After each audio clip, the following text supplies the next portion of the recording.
Have you ever solved a man's problems for him, saved his life, and even literally defied nature for him just to have him totally forget about you? Because if so, you'll relate to this fairy tale from Poland. It's called Prince Unexpected, although there's a Russian version called King Kajada, but the Polish one has the best detail. It's like a dark romantasy on steroids. A king and a queen don't have any kids, even though they've been married for 3 years, and then he has to go on a journey doing king stuff for 8 months. Towards the end of the 9th month, he ends up in this desert, and he is so thirsty and can't find water anywhere, and he has servants who also don't have water, and they're looking everywhere for it, can't find it, until finally he comes to this amazing well with a wooden fence around it full to the brim with spring water and a silver cup with a golden handle just floating right in the middle. He keeps trying to grab the cup to drink the water, and the cup just goes and dashes out of his hand every time he tries to grab it. So finally he's like, screw it, I'm just gonna put my face in here and drink. But when he does, this creepy creature grabs a hold of his beard. He calls himself the immortal Boney, the king of the subterranean realm, and he has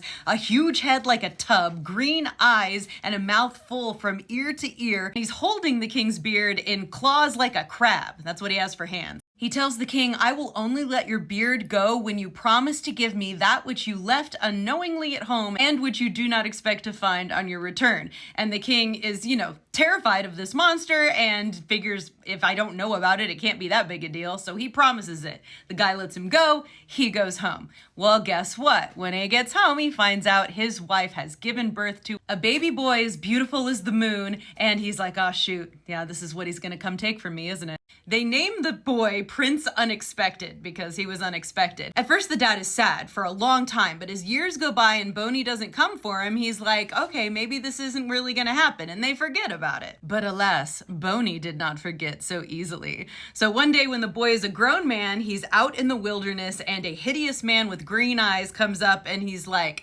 you don't know me? But you're gonna. Go tell your father I'm ready to collect on what he owes me. So the boy goes home and he tells his dad, and the dad weeps, and he and the mom are like, yeah, here's what happened. You've been promised to this dude. But the son is all brave, and he's like, I will go out to him myself, and I will find a way to escape him because he trapped you in this bargain and it wasn't fair. I'll go out and meet him, but I'll be back.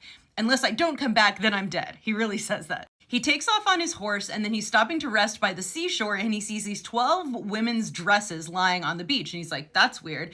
And then these 12 geese come up out of the water, turn into women, and put on their dresses. But he has grabbed one of the dresses because he's like, I don't know, maybe he had this all planned. Or it was innocent and he just picked it up like, what is this? And she comes out and talking in a human voice, she's like, please give me my dress. He gives it to her and turns away while she turns back into a woman, puts on her dress, and she's like, all 12 of us are the daughters of Boney, the king of the subterranean realm. He's expecting you. He's very angry, but don't worry. I love you. And so I am going to help you get through all of his trials. And he's like, cool, I'm down. And so then the girl stamps on the floor with her little foot, and the ground springs open and they sink down into his subterranean realm. He tells Prince Unexpected, okay, you need to build me an entire palace overnight. And he gets real specific. The palace has to be marble, the windows of crystal, the roof of gold, an elegant garden, and garden seats and fountains. And yeah, again, you have to do it all in one night. So Prince Unexpected goes to his room and he's sad, but the girl comes to meet him and she's like, don't worry, I'll just take care of it. And so he goes to bed that night. He wakes up the morning, she's just done it all for him. And he's like, okay, I passed that test.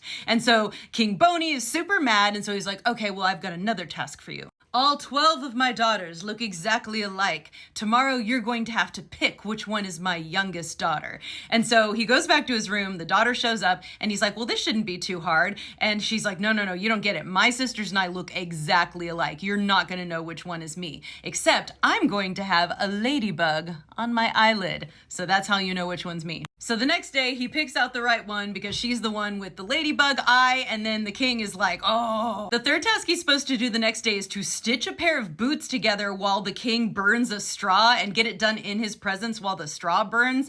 And he's like, I can't do that. And the girl's like, you can't, so we're gonna have to run away. They climb up out of the subterranean realm. His horse is waiting for them there. They get on it and they ride away. She's also locked her door and thrown away the key. So it takes a while for the king to come after them because he can't get in the door to find out that they're really gone. But then he does, and he starts pursuing them. When our couple realizes he's catching up with them, the princess changes herself into a river, changes him into a bridge, and the horse into a raven. And then when the servants catch up, they're like, oh, there's a bridge. Okay, well, let's just go home. They're not here. Boney's like, you idiot, that was them. And so he sends them again. This time she turns them all into a gloomy forest with 3 paths going in different directions. They go back. Boney's like, I'm just going to do this myself. So he rides off after them. And so the girl is like, okay, his territory ends wherever the first church is. So give me that cross you're wearing, Prince Unexpected. And he gives her the golden cross. And she changes herself into a church, him into a priest, and the horse into the bell at the top of the church. And then Boney comes up and he sees the church, he even talks to the prince who's now a priest, and he's like, yep, this is the church, it's the end of your territory. So Boney goes home. Now they're free. But it's not over. They're traveling back to his kingdom and they pass this random city, and he's like, I want to stop in the city. And she's like, don't, I have a bad feeling about it. And he's like, nah, I want to go inside the city. And she's like, okay, I'm going to turn myself into a white stone and wait here for you. But if you see a small child or any of the royal family of this city come out and try to hug you, don't hug or kiss them because you'll forget all about me. He's like, sure, I won't. Of course, he goes into town. He does see this cute child and hugs and kisses them and forgets all about her and is going to marry the princess of this place. And she is this sad stone that knows he has forgotten about her and is about ready to just die. So she turns herself into a cornflower, hoping someone will trample her. But this old man picks her, takes her home, and then every night while he's asleep, she like wakes up and cleans up his house, which women do a lot in folklore, because what else are women going to do when they're not being flowers? They got to be cleaning. He catches her eventually, and she's like, well, I'm sad because my man is going to marry the princess. And he's like, you should go after him. And she's like, you know what? I will. So she goes to the kitchen the day of this guy's wedding feast, and she goes to the kitchen guy and she's like, I baked this cake. I want you to give it to the prince and the princess. And he's like, I shouldn't do that. But she's so pretty and so sweet. He's like, okay, I'll give him your cake. They put the cake in front of the prince and he cuts into it with a knife, and then suddenly a tom pigeon and a white hen pigeon come out of the cake. And the girl pigeon follows around the boy pigeon